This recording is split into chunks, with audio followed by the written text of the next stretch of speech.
Merry Christmas from the Median Society. We hope that God continues to bless each of you. Tonight's special guest on this episode of the Median Society is a best-selling author, international speaker, college professor, media correspondent, and conference host for the Vision Summit. He has appeared on a variety of television networks such as NBC, CBS, and others, in addition to appearing on The Steve Harvey Show. He has received several awards from the White House, the President Obama Volunteer Service and Lifetime Achievement Awards. He is also known as one of 35 top millennial influencers. All of these accolades are awesome, but it's his story and ability to inspire movement and greatness in people that pushed me to invite him onto the Median Society.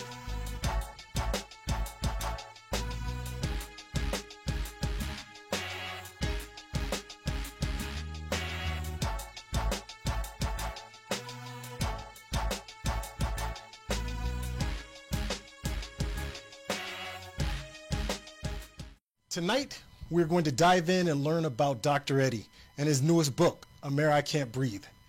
In addition, we will learn a little about his life and how he dedicates himself to teaching and inspiring change with those that are around him. Dr. Eddie, thank you so much for spending time with us this evening. So nice to meet you. So glad to be here and be a part of your awesome show, and definitely looking forward to the courageous conversation tonight. Thank you so much. Okay, so much that I have read within your book, and it's a lot of information to definitely compile and keep in my head. But it's such good knowledge, and I mean your approach to giving people this information and your ideas, they're just so rich and needed in today's time, from my belief. So let's start. We're going to go through a few chapters and talk about them. Let's talk about racism is a public health crisis. Explain that so our audience can understand that. Well, yes. According to researchers, they've done a lot of study on how the implications of race have impacted individuals mentally, spiritually, socially, emotionally. Even just as of yesterday, I came across some research that said the implications of race on Black people affect them in a way to where they age 2 or 3 times quicker than where they are supposed to be. If you think about even Dr. King, when Dr. King died, or was assassinated rather, they did an autopsy on his body. They said he had a heart of a 70-year-old man. Dealing with the implications of race in that whole aspect, when you're thinking about poverty, when you're thinking about dilapidated housing, when you're thinking about the inequity in education, when you can go to Flint, Michigan, 90 miles from where I live in Detroit, and think about the implications of how the water issue still has not been remediated. All of that connects to the psychological, and just the debilitating aspects of race in America. I can even think about my own self as a cancer survivor, having to experience the brunt of race in a cancer ward, while trying to literally breathe life and trying to find my own way to overcome the obstacles of cancer and find the can in cancer. So it is tremendously exacerbating when you think about all those implications. Gotcha. I tell you, I remember listening to your book in the car, and I remember when you brought up about how they wouldn't even look you in the eyes in the ward, and all that just kept going through my head was my mother-in-law and what happened when she had a multiple myeloma and breast cancer at the same time, and I remember in the hospital she kept telling my wife, they won't even look me in the eye. They just and it was just so powerful when you said that, and I said, wow. And I remember telling my wife, I said, babe, said this gentleman I'm getting ready to interview, I said he had the exact same thing happen to him, and it's almost like you're nothing.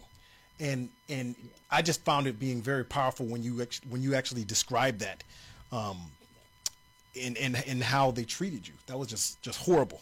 Without a doubt. And, racism, even on that whole aspect, even in the intersection of what your wife has mentioned, you're thinking about the cancer systemic oppression that in many cases metastasized through the streets of the nation. Racism is a cancer. Yes. That has choked the dreams and lives of black men and women in America. So when I say racism a public health crisis, it goes back to what the Harvard School of Public Health Dean Michelle Williams mentioned, and just the impact economically, educationally, socially, community, neighborhood environment on black people in America is a daunting task, to say the least. So when you talk about Band-Aids in this chapter, what are the Band-Aids, some of the Band-Aids you've noticed? Because I can look back growing up, because I came from a small town a little outside of Orlando, Florida, and I saw a lot of Band-Aids that they put on us in the educational system to try to, they would give us, I kind of came about after kind of desegregation. So they started to actually desegregate the schools, and that afforded me, with all that my mom and dad fought for in the town there, it afforded me the opportunity to go to school in a more mixed culture. Doesn't necessarily mean the teachers were okay with that. And matter of fact, I've been called all sorts of things, N-word and everything else, but it still didn't stop me. And I think that because of my parents and what they instilled upon me. But what do you look at as Band-Aids in some of the areas that you work within and the communities that you work within? Well, you think about what Malcolm X said. He said, white people try to satisfy you with symbolic victories rather than economic equity and real justice. Black faces in high places doesn't mean anything unless those black faces are reaching down to lift up us in low places, much less those who may have hired black faces, right? And so, America's going to entertain you. America will feed you. America will bandage you. America will paint the streets. Black lives matter for you. But will they actually stave off the bloodshed that is on those same streets where they're painted on? And in many cases, a symbolic smoke screen is just to distract you. Gotcha. It's really patronizing you, but really, are we dealing with the whole brutalization of knees on necks, of shooting, being judge, jury, and executioner just because of black skin, which is seen as a sin in America? So the systemic, substantive, and transformative change is needed and necessary, especially even when you think on the school system. You think about the books that are not even that don't engage in culturally relevant literature, where they don't reflect the type of student body that it is supposed to serve, much less is skewed and it is outdated. So we're dealing with an archaic system, much less a racist system that is continually perpetuated in our schools. And so it is depriving our young people of really the history of who they are, their value and their worth, because it's only taught generally 28 days out of the year for Black History Month. And it's generally taught from a place where it is history begins with slavery. Gotcha. So fear paralyzes, but faith mobilizes. Powerful statement. And I want you to elaborate on that to our audience and help them understand what that means. Yeah, I think in this day and age, in this time of what we're living in, COVID-19, we're dealing with racism since 1619 to COVID-19. And we're dealing with pre-existing health conditions as to why people can't necessarily breathe in a nation that's always had its knee on our neck. Pre-existing poverty, pre-existing dilapidated housing, pre-existing economic instability, many of those things which keep people in a state of panic, people in a state of fear. And now we're dealing with 9 months of COVID-19 plus it's easy for people to be fearful. Furloughs, financial crisis. Um, you've got a president who wears a mask over his eyes but not his mouth. We're dealing with all of those things, and in many cases, it can cripple our faith. And I think one thing we got to realize: a knockdown is not a knockout unless you stay down. We've taken some hits this year, we've taken some blows, but we've got to have the mindset to say, I'm going to finish 2020. 2020 is not going to finish me. Mm-hmm. And I think when we get to that mindset of trusting God, believing beyond what we see, and transforming our reality through vision, through thinking critically, through taking our mindset to the next level, and believing that, you know what, I've got to create what my future is going to look like ahead. Normal is behind us. Mm-hmm. Normal is in many cases that normal wasn't working in the first place. Now we got to create something different. We're not going back to what we used to do, what we used to be, how we used to do it. Now we got to think critically, and I think as we think critically, it's going to begin to build our faith. And so I think we've got to go back into the place of, what is my gift? What is my purpose? Why am I here at this specific time in the season? Mm-hmm. And understand a setback is a setup for a greater comeback. Oh, that's awesome. I mean, so many people, one of the things when I started like researching about you and really looking at you, and I said, wow, this is what people need to hear. Inspiration, a person that has been through the struggle and understands, especially in your age demographic, it's so good for young people to have someone to look up to, because they don't anymore. I mean, there are a lot of people doing things, but I just gravitated towards what you're trying to do and what you are doing out in society, especially in your community. So I appreciate you, brother. Oh yeah, absolutely. Thanks, man. This next part, very interesting and very dear to me, because I do think that we're in an age and that the youth is moving away from Jesus. And sometimes I don't know if they're necessarily moving away from Jesus or moving away from church per se. I think that they are looking for something to believe in, yet I don't think that church is being the best place for them to have an understanding of what to believe in when it comes to Jesus. And I think we're also in a stage where we have so much data that comes at us from day to day that they just don't have to believe in what they've been told they had to believe before. So how do you see us getting youth back to being believers in Jesus Christ and his word? That's a great question. And you can look at a lot of research, even studies connected to Barna, which is a Christian resource, and think about or even see the whole aspect that millennials and ministry are not necessarily connected. You think about the major movements in America for black people. For instance, the civil rights movement, always been connected to the church. Black Lives Matter, in many cases, the first movement for blacks in America, not birthed out of the church, void of a particular religious figure that is leading at the helm.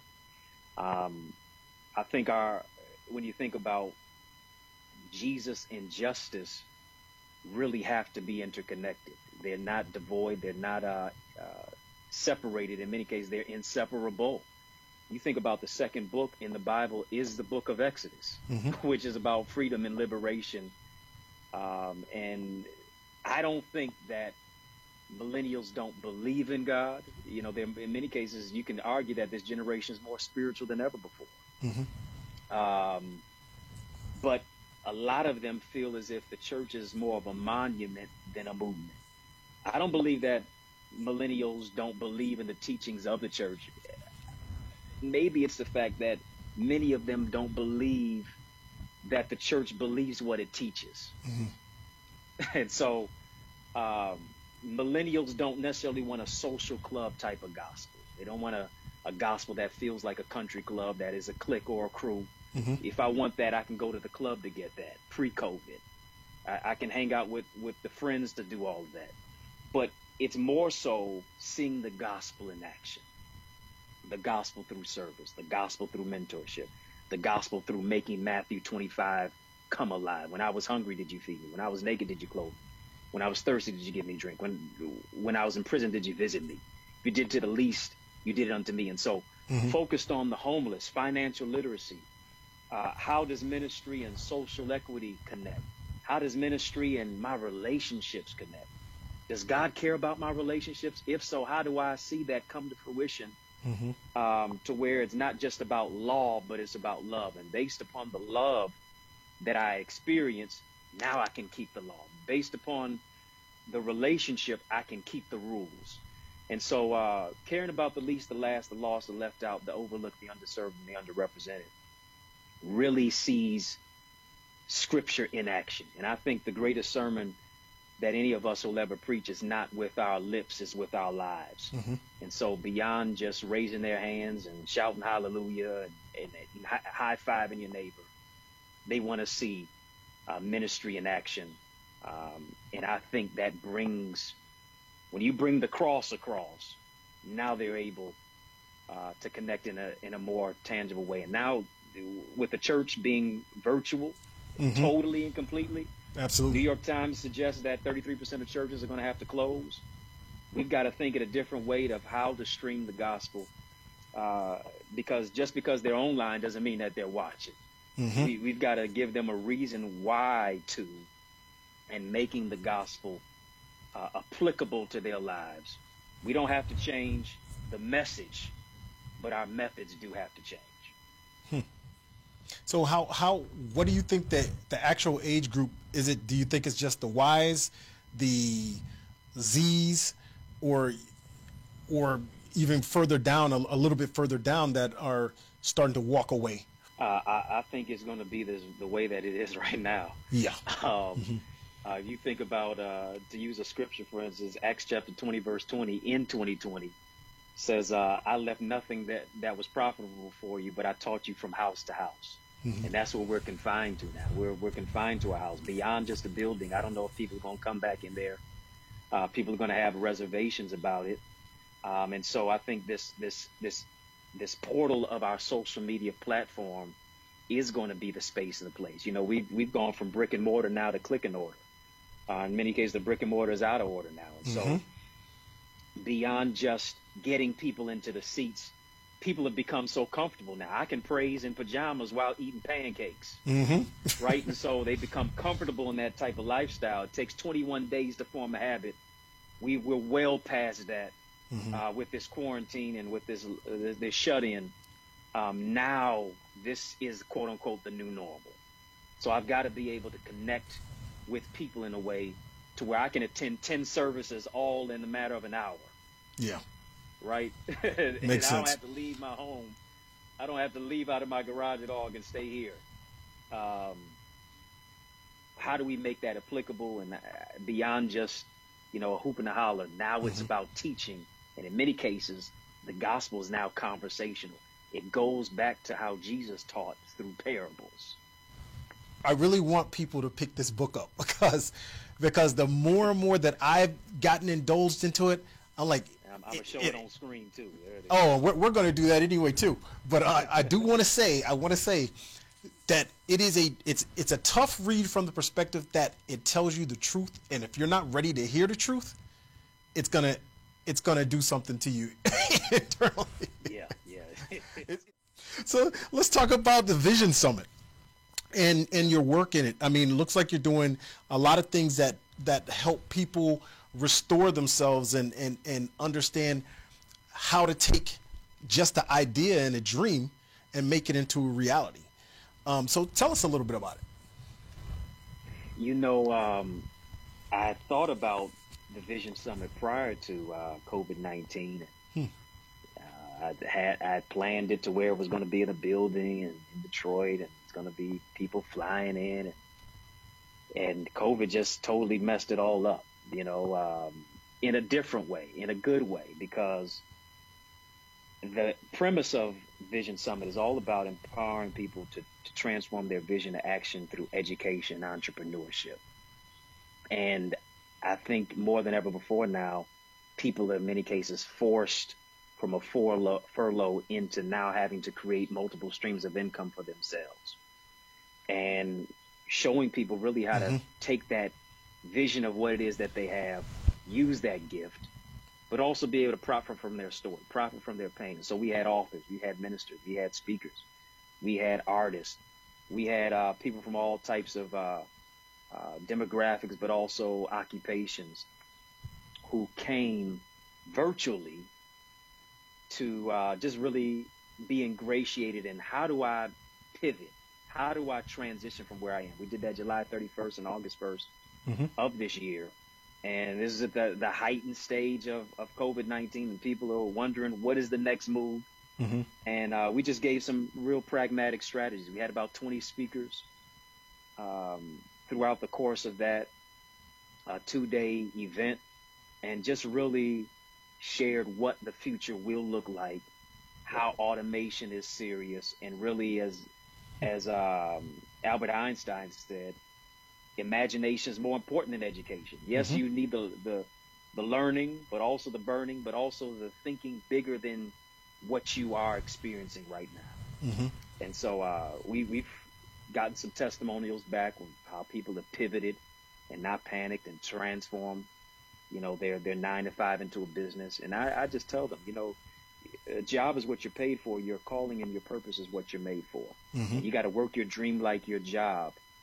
You got to work your job like your dream until your dream becomes your job. Interesting. So let's go a little bit into that. How does the person juggle the job and the dream? I'll tell you, I'll be very up close and personal. My background is in education. I taught for about 12 years on the high school level. Been teaching as well, segued into the professor, university, collegiate level. And I always thought bigger than just 8 hours of a day, being in a classroom for 4 hours, being in a classroom in 4 walls. And I would come home after I worked my quote unquote 8 to 3, I would have a 5 to 12, and I'd be typing, working on my book, or working on books and ideas and brainstorming and thinking about other ways and networking to launch a speaking career, to launch a book career, to be able to find ways to roll up my sleeves and help out in the community, to develop programs and projects. And so all of that really became a place of, listen, you got to roll up your sleeves. When everybody else is going to the bar, when everybody else is going to the mall, when everybody else will come home and work,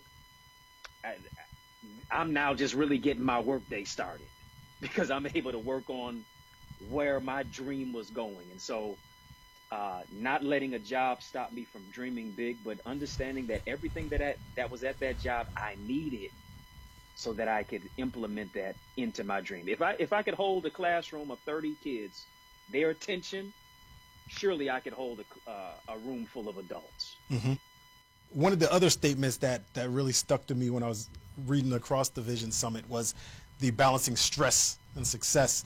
And so I wanted to ask you, what do you tell people to balance stress and success, especially in today's time with COVID and people losing jobs and homes and everything else?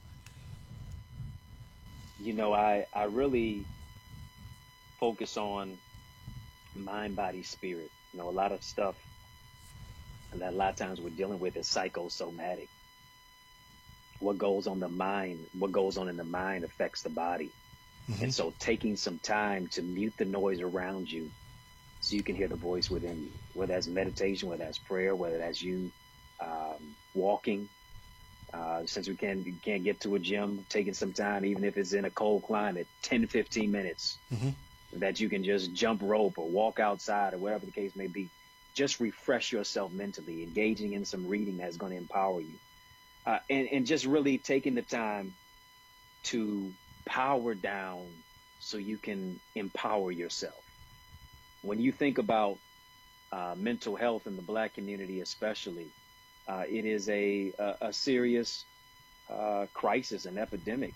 When you're automatically dealing with racism, you're dealing with the economic inequity, when you realize that White people have an average income that is 10 times greater than the average black household. When you're thinking about pre-existing conditions, all of those things are exacerbating just the whole issue of how do I get some relief mentally? And then who do you have to talk to, especially being a black man, right? We always have to appear strong. And oftentimes that's in our chest. Doesn't mean we're supermen or we're strong. Sometimes it means we're sad, we're sensitive, we're struggling. We're just in need of some self-care. Yeah. Right? But we always have to appear that way. And so whether it's Jesus and therapy is a necessity. And oftentimes therapy is taboo, but I really believe it is for me and you, and being able to deal with the trauma, unearthing that, and address what it is that we're experiencing. It's interesting.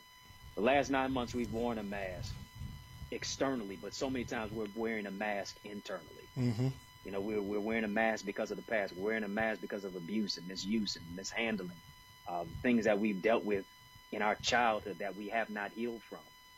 Dr. Joy DeGroy talks about post-traumatic slave syndrome and addressing many of the things that have been generational, passed down through our DNA, that we are on autopilot, transferring that to our children, to our relationships, to how we process life in this mental place and space. And so you can make a whole lot of money. What is it to make a whole lot of money, but you don't have the right mentality?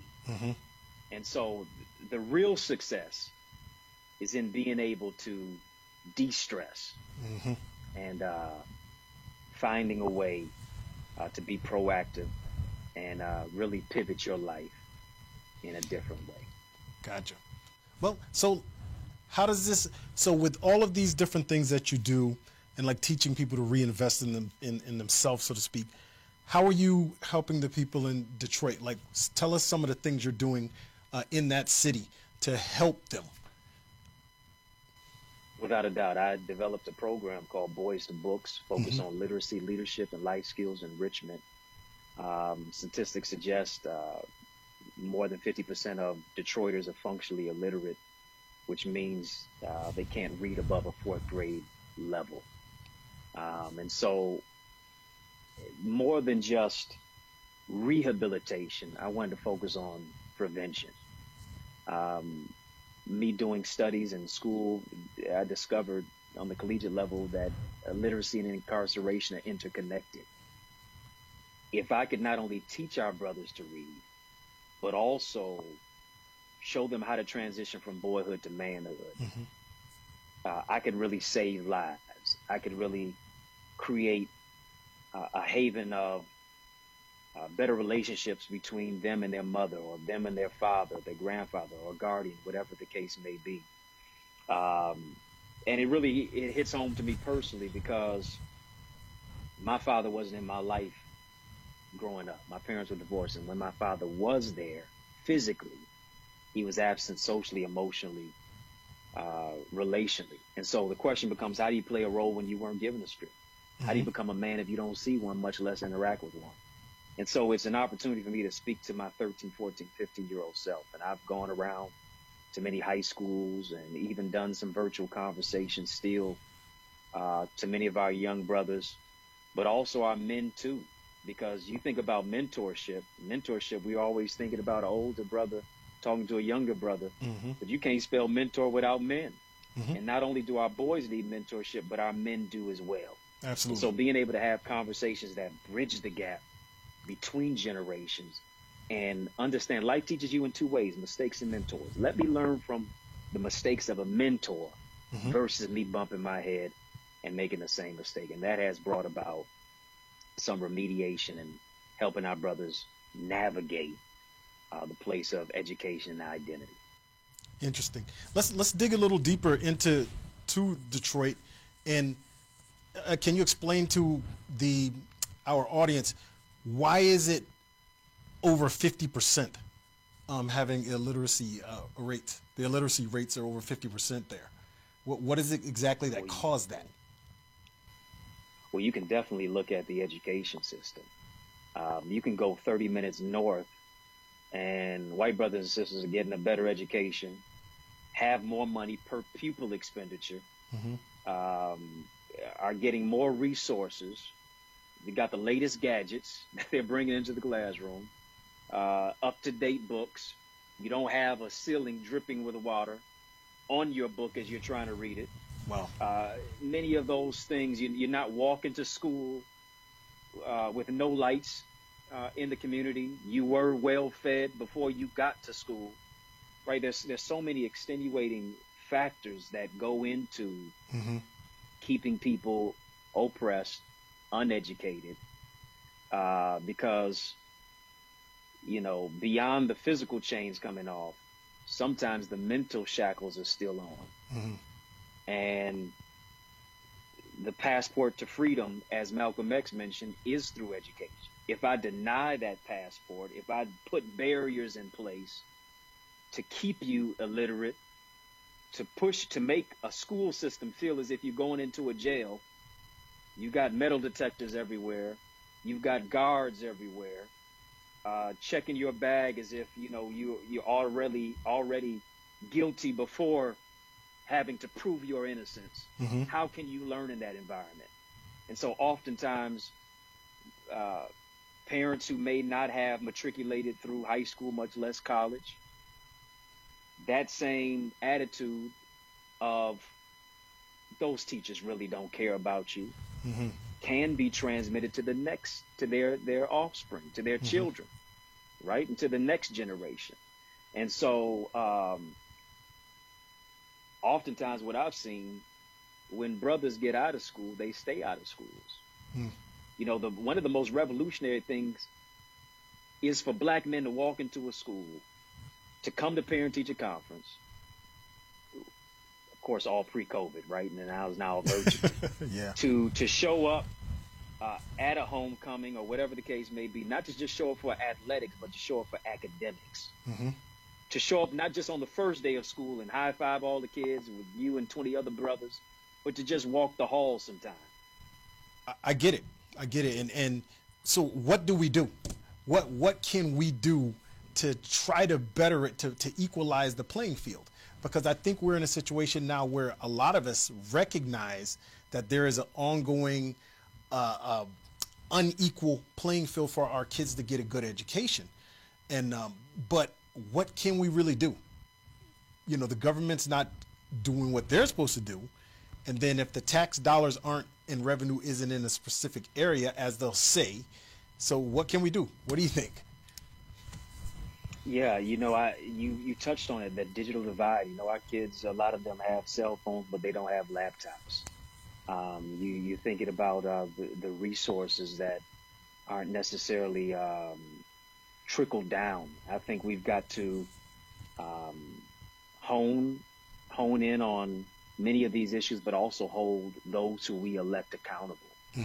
I think one thing is that when you think about education, I think it's got to be in a place of African-centered education.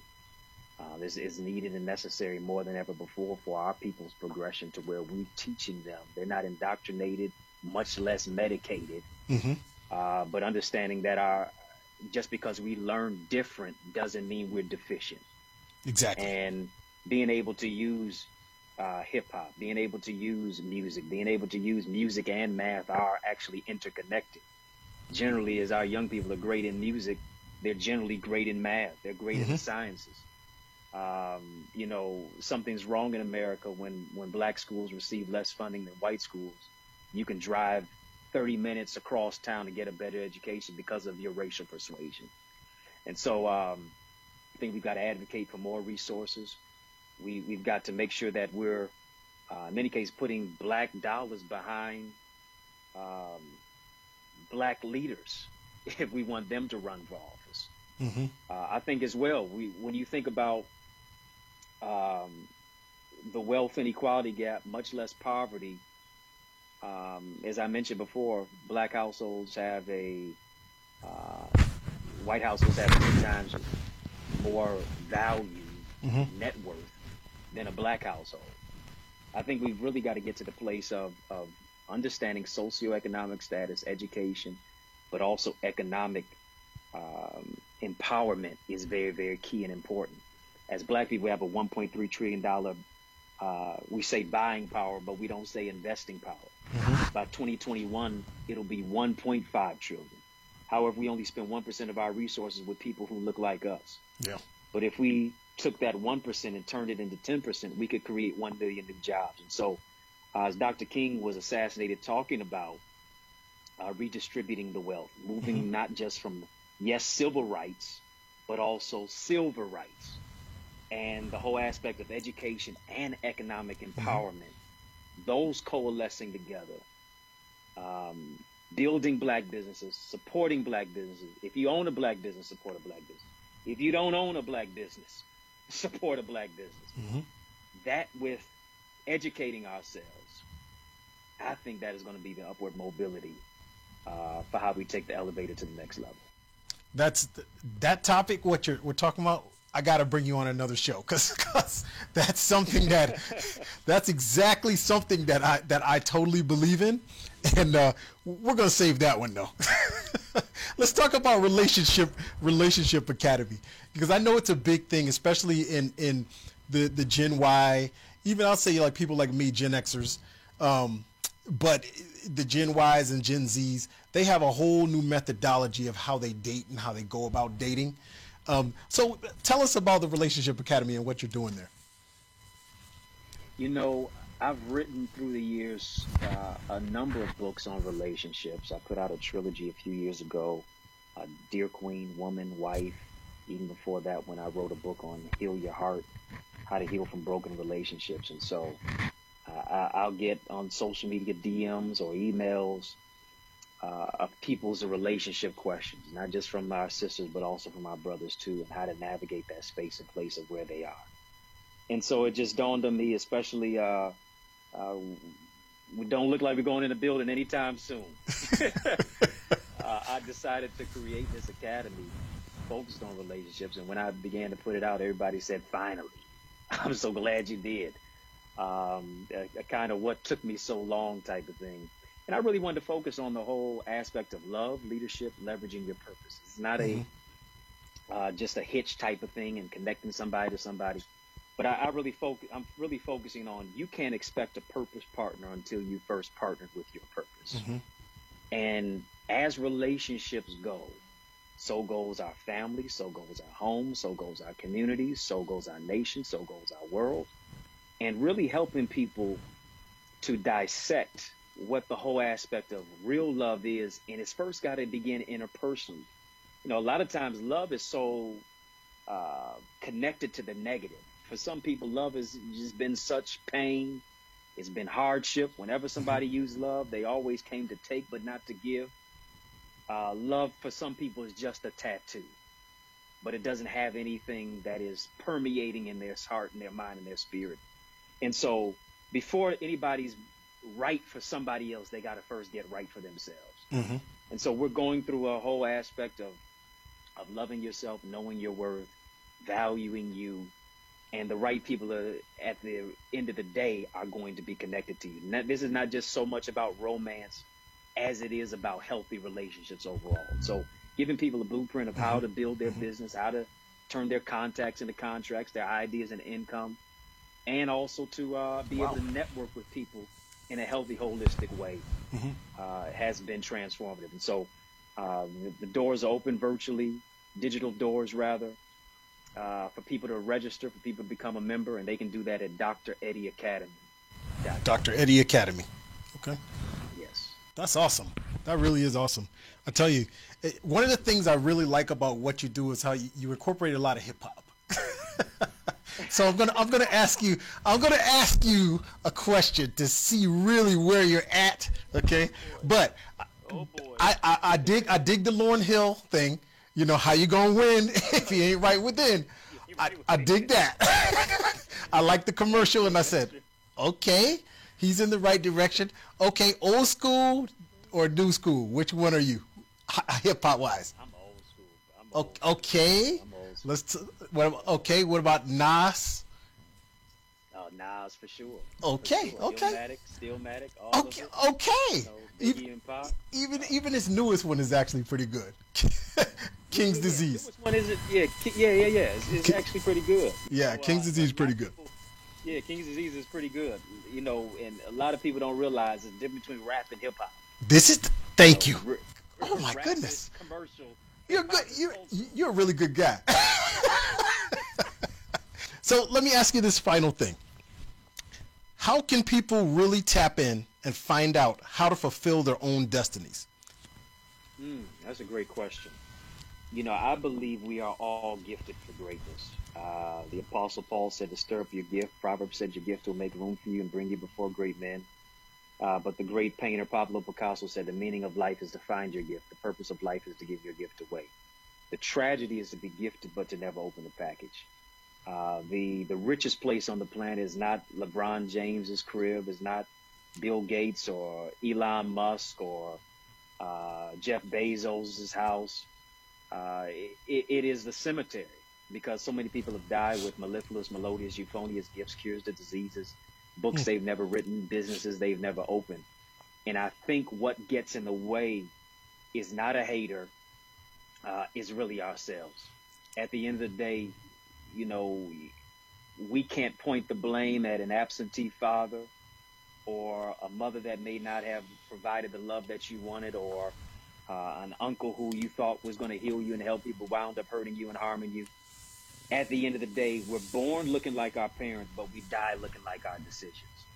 And so I think we have to make a decision to say, I'm going to turn this pain into that which is profitable, that is powerful. I know it was painful, but it's going to be purposeful. And so I think we got to have a vision for our life. We got to be able to write that vision. We got to be able to make it plain. We've also got to be able to have an action plan. We've got to hold ourselves accountable.